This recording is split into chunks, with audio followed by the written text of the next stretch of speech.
Hi guys, आज हम पढ़ेंगे क्षीण दोषों के संक्षेप में लक्षण और दोषों की वृद्धि के लक्षण। क्षीण दोष मतलब जब दोष की डेफिशिएंसी हो गई है बॉडी में, दोष दोष का जो मात्रा है उसमें कमी हो गई है, तो उनके ब्रीफ में देखेंगे कि क्या सिम्टम्स होते हैं। और दोषों की वृद्धि, जब दोष वृद्धि हो गई है मतलब दोषों का इंक्रीमेंट हो गया बॉडी में, तो क्या लक्षण होते हैं उनको देखेंगे। तो ये दोनों जो है ये त्रिशोतीय अध्याय के लास्ट टॉपिक्स हैं। इसके बाद त्रिशोती अध्याय खत्म हो जाएगा बाय गॉड्स ग्रेस। ठीक है, तो श्लोक पर आते हैं। बाते पित्ते कफे चैब क्षीणे लक्षणम उच्यते कर्मणा प्रकर्ताधनी वृद्धि वा अपि विशोधिना। इसका रेफरेंस है चरक संहिता के सूत स्थान के 18 चैप्टर का 52 श्लोक। तो दोषों के स्वाभाविक रूप से जो कार्य बताए गए हैं उनमें न्यूनता होना और विरोधी कार्यों की अधिकता होना, ये संक्षेप में बात पित्त कफ के क्षीण होने के लक्षण है। तो बाते पित्ते कफे चैव क्षीणे लक्षणम उच्यते, बात पित्त कफ के क्षीण होने के जो लक्षण हैं उनको कहते हैं कर्मणा प्राकृता आधनी वृद्धि व अपि विशोधिन विरोधी नाम। तो पाकत कर्म है उनमें कमी हो जाना और वृद्धि विरोधी नाम, वृद्धि वापी विरोधी नाम, और विरोधी कार्य उसकी वृद्धि हो जाना। जैसे कि वात की अगर कमी हो रही है बॉडी में, तो वात से रिलेटेड रुक्षता कम हो जाएगी।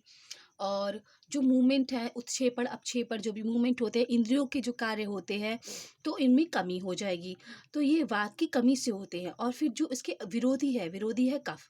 तो कफ में स्निग्धता है, तो स्निग्धता की वृद्धि हो जाएगी, स्टेबिलिटी आ जाएगी, बॉडी में स्थिरता आ जाएगी। और जो कफ के कार्य होते हैं, जैसे कि कफ के कार्य होते हैं संतुष्टि होना, वो सब बॉडी में इंक्रीमेंट हो जाएगी। तो एक वात की न्यूनता हुई तो वात के जो गुण है, जो कर्म है, उनमें कमी आई। और जो कफ की अगर जो वात की न्यूनता होने से जो उसके विरोधी कार्य है, विरोधी है कफ, तो कफ के कर्म और गुण में इंक्रीमेंट आ गया। ठीक है, तो वात पित्त कफ के प्राकृत कर्म और विकृत कर्म और वात पित्त कफ के गुण, इनको आप चैनल पे जाके वीडियोस चेक कर सकते हैं। बहुत ज़्यादा डीपली इनको एक्सप्लेन किया गया है, तो आप चैनल पे जाके पढ़ सकते हैं।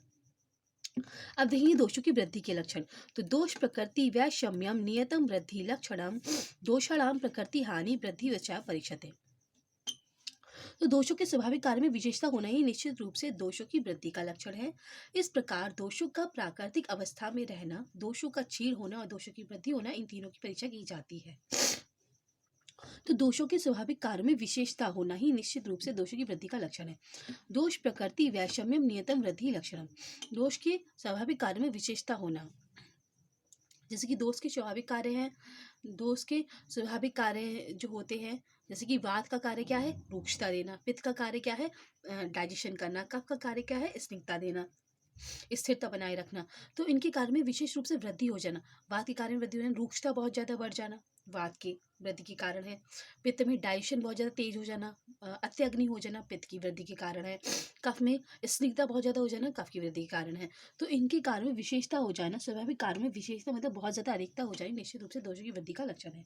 इस प्रकार दोषों का प्राकृतिक अवस्था में रहना, दोषों का क्षीण होना और दोषों की वृद्धि होना, इन तीनों की परीक्षा की जाती है। ठीक है गाइस, तो हमने क्षीण दोषों के संक्षेप में लक्षण देखे और दोषों की वृद्धि के लक्षण देखे। तो ये थे त्रिशोती अध्याय में, चरक संहिता के सूत स्थान में त्रिशोती अध्याय जो कि 18 चैप्टर है, उसकी 52 एंड 53 को। इसके आगे आने वाली वीडियोस में हम बाय गॉड्स ग्रेस जो चैप्टर 21 है, वो है अष्टुनिंदती अध्याय, उसको स्टार्ट करेंगे। ठीक है, till then thank you, have a nice day. जय हिंद, जय भारत।